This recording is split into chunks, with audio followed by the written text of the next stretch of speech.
दोस्तों, अर्थक्वेक्स दुनिया के सबसे पावरफुल और सबसे डिस्ट्रक्टिव नेचुरल डिजास्टर्स में से एक हैं।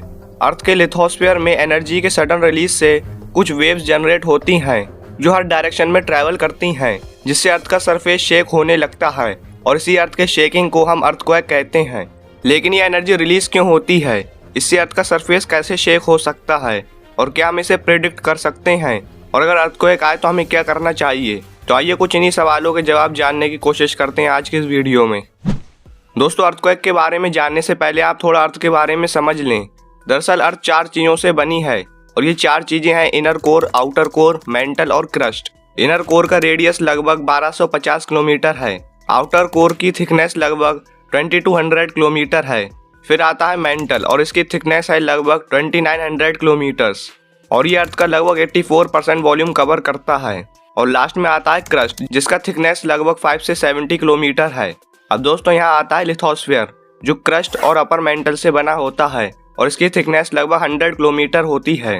लिथोस्फीयर कोई कंटिन्यूस सरफेस नहीं है, बल्कि ये कई सारी पजल पीसेस से बना है और इन्हीं पीसेस को टेक्टोनिक प्लेट्स कहा जाता है। और ये टेक्टोनिक प्लेट्स हर टाइम मूव करती रहती हैं, लेकिन हम लोग इस मूवमेंट को फील नहीं कर पाते क्योंकि इनका मोशन काफ़ी स्लो होता है और ये एक साल में लगभग 1 से 10 सेंटीमीटर ही मूव कर पाती हैं। अब दोस्तों, बात आती है अर्थक्वेक की। टेक्टोनिक प्लेट्स की बाउंड्रीज या प्लेट की कोई ऐसी साइड जहां कोई क्रैक हो उसे फॉल्ट कहते हैं। अर्थक्वेक्स इसी फॉल्ट के अलोंग अकर होते हैं। तो जब भी ये प्लेट्स आपस में टकराती हैं तो फ्रिक्शन की वजह से ये स्लो डाउन हो जाती हैं, जिसकी वजह से कुछ अमाउंट ऑफ एनर्जी स्टोर होने लगती है और over the time pressure buildup होने लगता है।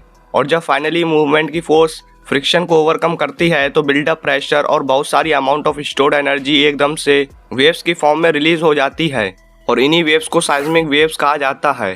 फिर ये वेव्स अर्थ में हर डायरेक्शन में ट्रैवल करती हैं और ये जहाँ भी जाती हैं वहाँ ये अर्थ के सरफेस को शेक कर देती हैं और इसी शेकिंग को हम अर्थक्वेक कहते हैं।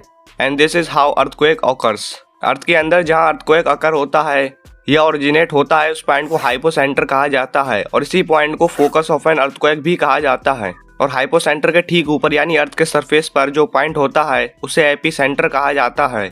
एक अर्थक्वेक की वजह से सबसे ज़्यादा डैमेज इसी एपिसेंटर पॉइंट पर होता है और जैसे जैसे हम इस एपिसेंटर से दूर जाते हैं वैसे वैसे इसका डैमेज कम होता जाता है। जब अर्थक्वेक ऑकर होता है तो ये 2 टाइप्स की साइस्मिक वेव्स को रिलीज करता है और ये 2 टाइप्स की वेव्स हैं, बॉडी वेव्स और सरफेस वेव्स। बॉडी वेव्स जो अर्थ के अंदर ट्रैवल करती हैं और सरफेस वेव्स अर्थ के सरफेस पर ट्रैवल करती हैं। बॉडी वेव्स को भी 2 टाइप्स में डिवाइड किया गया है, जो कि हैं प्राइमरी वेव्स और सेकेंडरी वेव्स। इसलिए मेनली 3 टाइप्स की वेव्स को साइस्मिक वेव्स कहा जाता है। प्राइमरी वेव्स सबसे फास्टेस्ट साइस्मिक वेव्स होती हैं और इनकी स्पीड होती है लगभग 6 किलोमीटर पर सेकेंड। ये सॉलिड, लिक्विड और गैस तीनों मीडियम में ट्रैवल कर सकती हैं। ये साइस्मोग्राफ तक पहुंचने वाली पहली वेव्स होती हैं। साइस्मोग्राफ एक ऐसा इंस्ट्रूमेंट होता है जो साइस्मिक वेव्स को मेजर करने में मदद करता है। फिर आती हैं सेकेंडरी वेव्स। ये साइस्मोग्राफ तक पहुंचने वाली दूसरी वेव्स होती हैं। ये प्राइमरी वेव से थोड़ा धीरे ट्रैवल करती हैं। इनकी स्पीड होती है लगभग 3.5 किलोमीटर पर सेकेंड। ये सिर्फ सॉलिड में ट्रैवल कर सकती हैं। फिर आती हैं सरफेस वेव्स। ये सबसे स्लोएस्ट साइज्मिक वेव्स होती हैं, लेकिन सबसे ज़्यादा डैमेज यही वेव्स करती हैं। ये अर्थ के सरफेस के अलोंग ट्रैवल करती हैं और यही वेव्स ग्राउंड को शेक करने के लिए रिस्पॉन्सिबल होती हैं और इसीलिए अर्थक्वेक के दौरान सबसे ज़्यादा डैमेज यही वेव्स करती हैं। अर्थक्वेक की इंटेंसिटी को मेजर करने के लिए जिस स्केल का यूज़ किया जाता है उसे रिक्टर स्केल कहते हैं। इसे चार्ल्स रिक्टर ने 1935 में इन्वेंट किया था। इस स्केल पर 1 से लेकर 10 तक नंबर्स होते हैं जो बताते हैं कि अर्थक्वेक कितना खतरनाक है।